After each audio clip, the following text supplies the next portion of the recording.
Hello there, I'm Ungainly Titan, and welcome to a new series on Fantasygrounds, a virtual tabletop that I want to introduce you to, with the assumption that you have no prior knowledge of Fantasygrounds or virtual tabletops in general. A virtual tabletop is a software application that allows you to play a game like Dungeons and Dragons that you'd normally play with friends around a table into the virtual environment, so people don't have to be located in the same place. They can be remotely located.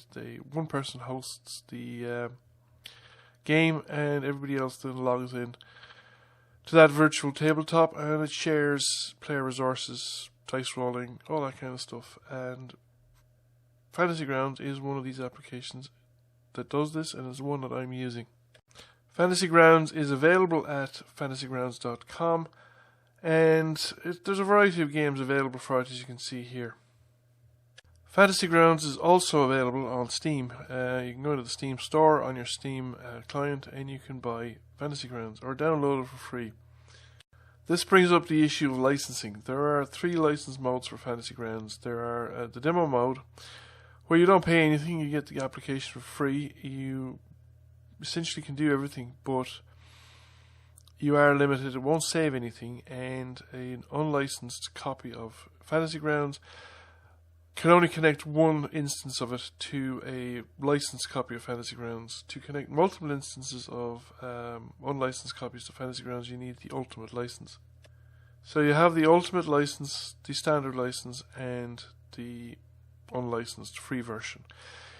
The ultimate license will accommodate unlicensed clients, but all the cost goes to DM, and it's quite expensive. The licensed standard versions will allow anybody to host a game, but only to licensed clients. However, you can always connect one unlicensed client to a licensed host, so that way you can troubleshoot, you can learn how to use the game, and I'll be using that quite extensively to demonstrate the various things that Fantasygrounds can do.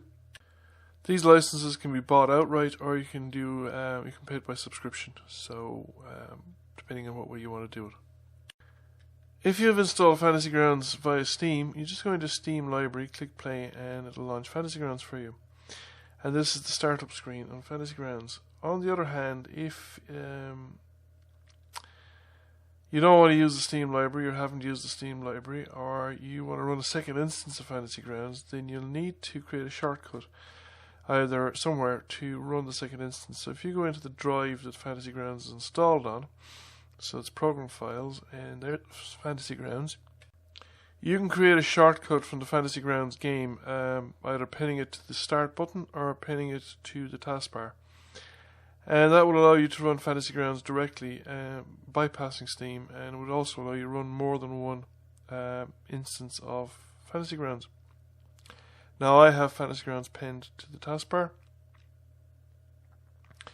so I can run it from the taskbar. Now I'm going to go through the various buttons here on the startup screen and just briefly go through what they do.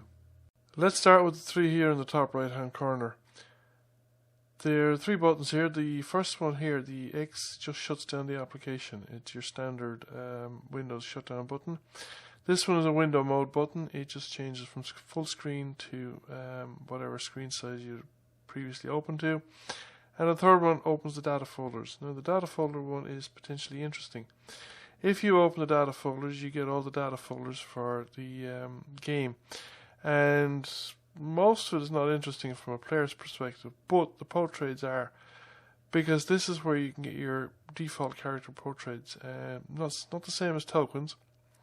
So if you have a portrait that you like to use, I just did something up there on Microsoft Paint, and we drag it into that folder, then it will be available in future. So we go back into that folder again, and we go into the portraits, and there it is.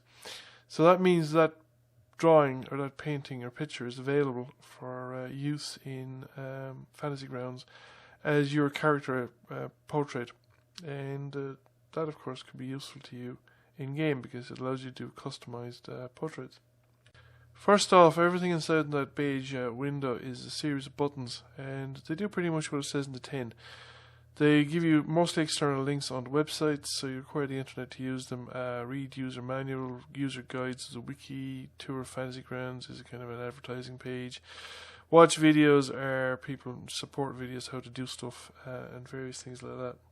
Next, offer load campaign and create new campaign. These buttons really only concern dungeon masters or game referees, people who are creating campaigns in games and running and hosting games. For the average player, you don't need to worry about it, and I'm not going to cover it in this video. I'll cover it later when I'm talking about the game from the DM perspective. Check for updates. It actually turns a kind of a pinky red or a purpley red, and which indicates that updates are available. You click in it, it runs an external application, and that will ask you for permission to install updates. The settings button will allow you to open up a settings dialog. There's a few interesting things in the settings dialog. Your license key is entered into the settings. You can manage or change where your data application is, even the program directory, although you'd probably have to reinstall. You could ruin the application by messing around with those values. You can also manage your accounts. If you go down there in the account manage button, you can manage the accounts. You can create your forum account, your Fantasygrounds store account, which I think is the same thing. You can also link your Steam account and your Piaggio account to the Fantasygrounds account, presumably to make it easier to manage purchasing from different sources. So we go back to the start screen again, and we now look at the manage characters. Now, I'm not too sure how useful this is to the average player. If you're the kind of player that's going to purchase your own modules without necessarily running stuff on Fantasygrounds, then the managed character stuff could be quite useful. But I presume that if you haven't bought anything, all you'll have available here are the free modules, and that is very limited in terms of the character creation that you might want to do. If you own stuff, it definitely allows you to create any character you want with the stuff you own, and it does accommodate stuff like rolling 4d6, dropping 1, and things like that. But it is a bit underdeveloped, it seems to me. The roll 4d20, drop 1 works, but it's a little bit in the finicky side. And the points by stuff doesn't work for 5th edition at all. It's a points by setup, I think, that's more suited to 3.5 Pathfinder. And it also needs to be set up. And given that a lot of DMs would probably insist that you create characters in a joint character creating session, I'm not too sure how useful it is. I know they have brought in an external application to allow you to print characters from your local character store, which could be quite useful, especially if they integrate it into the Fantasygrounds coming down the line, possibly in the new Unity edition that is supposed to come at some point. Finally, there is the join game button, which is probably the one that you really use most of the time. You use this to join a remote session hosted by a referee, by your games master on their machine. You click the button and you get a username and host address dialog. So you put in whatever username you want, whatever handle you want to be known by. I'm putting in localhost here, but normally you'd be putting in an IP address for the host machine, or you'd be putting in a phrase like Dead Zorn, Undead Fang, or something like that. If you're asked for a password, you type in the password, you press start, and it connects you, and we've connected here to the local host. So I've set up a new campaign. I own Princes of the Apocalypse, so I'm going to use Princes of the Apocalypse to demonstrate stuff from a player's perspective. I will do a further series down the line, probably on this from the DM's perspective, and I will do stuff like encounter creation. I've covered some of this already, but I may actually cover the whole thing again in a more systematic fashion.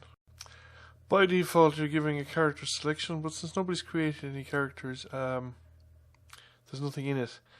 And I think I'll go through the layout of this screen, because this video is long enough. I'll go through the layout of this screen, how you can customize it, how you activate modules, and how you create characters in the next video. Anybody with questions, please leave a comment. So thank you for watching. I hope you enjoyed the video, and please consider giving it a like if you found it useful. And if you're interested in seeing more of this, you can give the channel a subscription.